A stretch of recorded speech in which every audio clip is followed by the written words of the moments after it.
Loan to value ratios. The amount as a percentage of a property value that the lender will lend to you.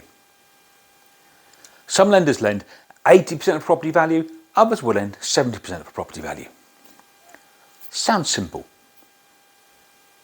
So why is it that a lender that will lend you 80% of the property value will sometimes give you a lower loan than a lender that will lend you 70% of the property value?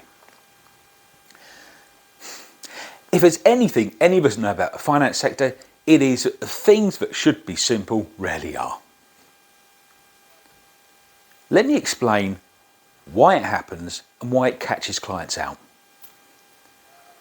It all comes down to what valuation of a property the lender will lend against.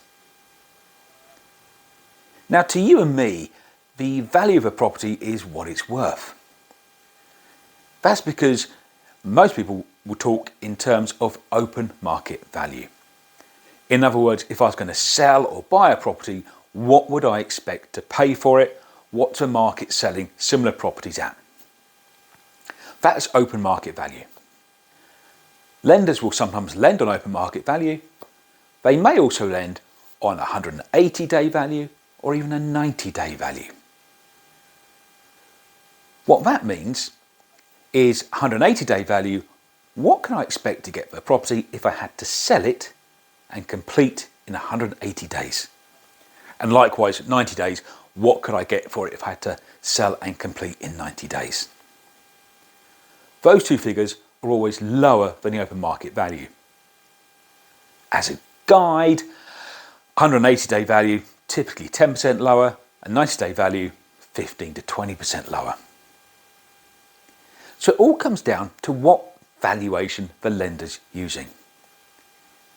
If a lender's going to lend you 80% of a property value, but they're basing their value on 180 days, that can often mean the lender that's going to lend you 70% of a property value, but they're lending on open market value, will end up lending you more.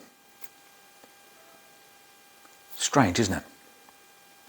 So what appears obvious isn't. And it catches a lot of borrowers out because they go down the route of getting the valuation done and thinking they know how much they're going to borrow, only for the loan offer to come back lower than they thought after evaluation.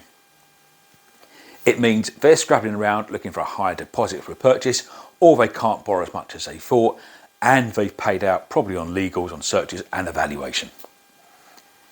Yet they're not happy campers at that stage.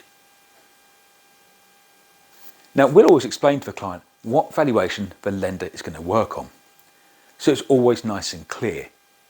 And we understand that, but a lot of clients don't.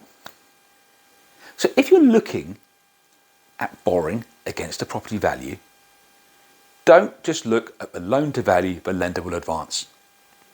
Look at what valuation they're going to use to work out their loan to value. If you get those two pieces of information and put them together, you know where you stand. It should be simple. It never is. That's the financial world. But let's try and make it easier than it should be.